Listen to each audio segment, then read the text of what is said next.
केंद्रीय मंत्री नितिन गडकरी ने कोरोना की रोकथाम में निजी सुरक्षा एजेंसियों की भूमिका की प्रशंसा की। उन्होंने कहा कि कोशिश करने वालों की कभी हार नहीं होती। केंद्रीय मंत्री नितिन गडकरी ने यह बात आत्मनिर्भर भारत योजना के अंतर्गत फिक्की के प्रतिनिधि मंडल से कही।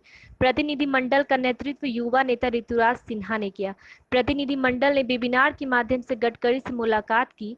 केंद्रीय मंत्री गडकरी से इस प्रतिनिधि मंडल की विभिन्न विषयों पर चर्चा हुई, जिसमें उन्होंने देश की निजी सुरक्षा कर्मियों के राष्ट्रीय एसोसिएशन का नेतृत्व करते रहे ऋतुराज सिन्हा की प्रशंसा की। इसके लिए ऋतुराज सिन्हा ने नितिन गडकरी को धन्यवाद देते हुए उनके द्वारा दिए गए स्नेह, आशीर्वाद और मार्गदर्शन के लिए कोटि कोटि धन्यवाद दिया। गडकरी ने कहा कि कोरोना महामारी के दौरान जिस तरह से 50 लाख से अधिक निजी सुरक्षा कर्मियों के राष्ट्रीय एसोसिएशन का नेतृत्व करते हुए ऋतुराज सिन्हा ने उनको गृह मंत्रालय की कोरोना की रोकथाम की योजनाओं के तहत इस बड़े संख्या बल को जोड़ा है और साथ ही साथ लाखों लोगों की रोजगार बचाने की एवं स्वच्छता रक्षा की चिंता की है। इसकी प्रशंसा स्वयं प्रधानमंत्री जी ने अपनी ट्वीट से कर चुके हैं। ऋतुराज जी और सभी प्राइवेट सिक्योरिटी इंडस्ट्री के सभी उद्योजक भाई और बहनों, सबसे पहले मैं आप सबको बहुत बहुत धन्यवाद दूंगा कि इसेंशियल सर्विसेज में गवर्नमेंट ने आपको डालकर जिस प्रकार से हमारे पुलिस वालों ने, मेडिकल, पैरामेडिकल सभी स्टाफ ने रात दिन देश में जनता की सेवा की है, उसी प्रकार की सेवा, उतनी महत्वपूर्ण सेवा हमारे सिक्योरिटी एजेंसी के द्वारा लगाए गए सिक्योरिटी गार्ड्स ने भी की है। इतना ही नहीं तो काफी लोगों को कोविड के कारण उनकी मृत्यु भी हुई है। तो आपने इस समय में देश में, समाज में जो कार्य किया है बहुत कठिन और प्रतिकूल परिस्थिति में, और गवर्नमेंट ने इसको एसेंशियल सर्विस घोषित किया था, और उसमें आप सब लोगों ने जो काम किया, विशेषतः आपसे सुरक्षा रक्षकों ने रात दिन जो काम किया है, वो देश कभी भूल नहीं सकता। निश्चित रूप से मैं आप सबको बहुत बहुत धन्यवाद देता हूं, और आपने ये जो नेशनल सर्विस दी है इसके लिए आपका अभिनंदन भी करता हूं। मैंने जब ये पुलिस वालों के लिए, मेडिकल कर्मियों के लिए ट्वीट किया था, तो मेरे ट्वीट में मैंने सुरक्षा रक्षकों का भी उल्लेख किया था, और निश्चित रूप से आपका ये काम, आपका योगदान बहुत महत्वपूर्ण है। ये इंडस्ट्री का वॉल्यूम बहुत बड़ा है। अभी आपने बताया 1 लाख करोड़ का लगभग इसका टर्नओवर है, और बड़े प्रमाण पर लोगों को रोजगार भी मिला है। रूरल गांवों से आए हुए लोगों को ट्रेनिंग देकर आपने उनको रोजगार भी दिया है, और ये 22% इसकी ग्रोथ है जो अभी बताया गया। तो ये इंडस्ट्री देश में बहुत बड़े प्रमाण में रोजगार निर्माण करने वाली इंडस्ट्री है। तो स्वाभाविक रूप से इंडस्ट्री का कंट्रीब्यूशन, साइज, एम्प्लॉयमेंट पोटेंशियल, ये बहुत ही इम्पोर्टेंट है देश की इकोनॉमी में, और आप लोगों का जो कंट्रीब्यूशन है वो भी इम्पोर्टेंट है। और ये पहले कितने टैक्सेस लगते थे और अब कितने टैक्सेस लगते हैं, इसकी केस बनाकर आप जरूर मेरे पास आइए। मैं इसमें फायर का भी निकालिए, ये जो सीसीटीवी और आपका जो आईटी से रिलेटेड इक्विपमेंट है उसका भी आप निकाल के लाइए। मॉडरेट कितना मिलता है, और आप इसके ऊपर स्वाभाविक रूप से आपको जो जो आप खरीदी करते हैं उन चीज़ों के ऊपर यहाँ कुछ मिलता है, नहीं मिलता है, वो भी बताइए। तो मैं आपकी केस अच्छी तरीके से तैयार करके निश्चित रूप से फाइनेंस मिनिस्टर के पास रिकमेंड करूंगा। और ये भी बात खुशी है मुझे कि आप में से अनेक लोग अब फॉरेन में भी अच्छा काम कर रहे हैं।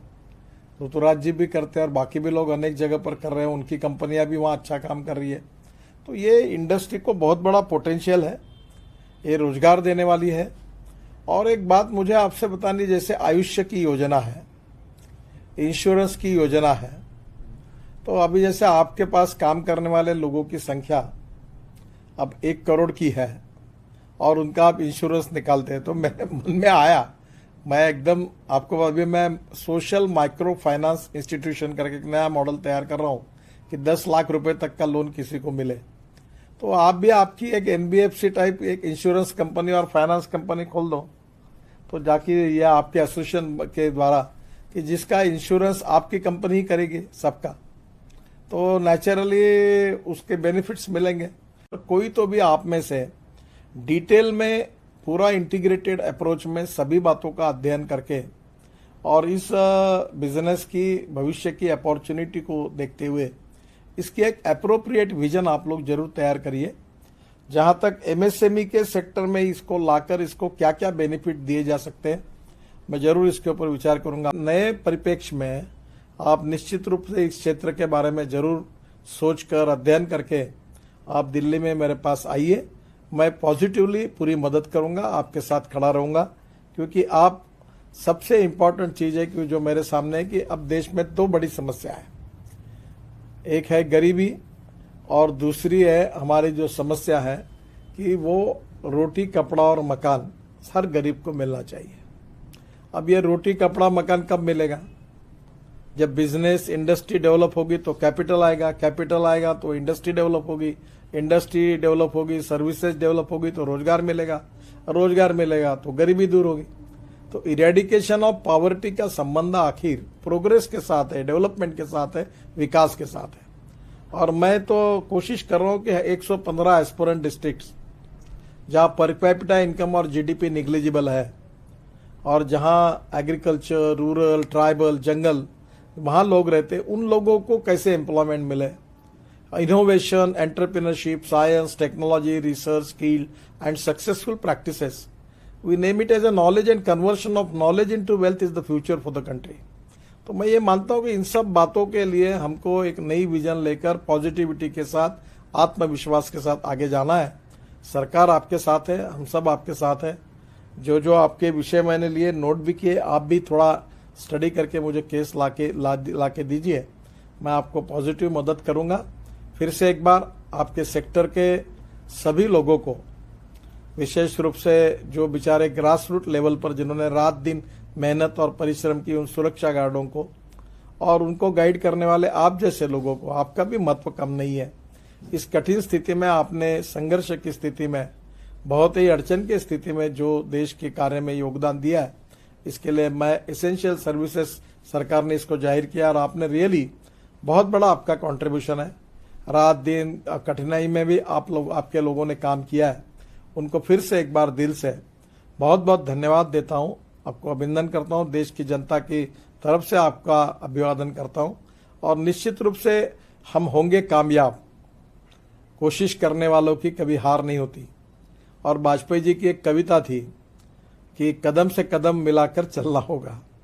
मुझे लगता है कि हम stakeholder, financial institution, industry, service sector, हमारे लेबर, हमारी बैंक्स, हमारी एनबीएफसीज, हम सब लोग मिलकर हम कदम से कदम मिलाकर आगे जाएंगे और 5 ट्रिलियन की इकोनॉमी बनाने का जो प्रधानमंत्री जी का सपना है, 100 लाख करोड़ का इंफ्रास्ट्रक्चर और 5 ट्रिलियन डॉलर की इकोनॉमी, ये कठिन है पर असंभव नहीं है। आप सबके सहयोग से निश्चित रूप से हम कामयाब होंगे। अभी जो परिस्थिति है, वर्ल्ड की आर्थिक स्थिति है, उसमें निश्चित रूप से ब्लेसिंग एंड डिस्गाइज भी है। हमारे लिए बहुत बड़ा पोटेंशियल है और हम जरूर इसमें आगे जाएंगे। उसमें आप सब लोगों का सहयोग भी निश्चित रूप से मिलेगा। मैं फिर से एक बार आप सबको बहुत बहुत बधाई देता हूं, धन्यवाद देता हूं। और आपकी बातों के लिए जो आपने बताई है, मैं गंभीरता से कोशिश करूंगा इसका डिटेल लेकर आप दिल्ली मुझे जरूर दीजिए, ताकि मैं आपकी केस को ठीक प्रकार से आर्ग्यू करके आगे रिकमेंड कर सकूं। बहुत बहुत धन्यवाद, नमस्कार, आपका बहुत बहुत आभारी हूं।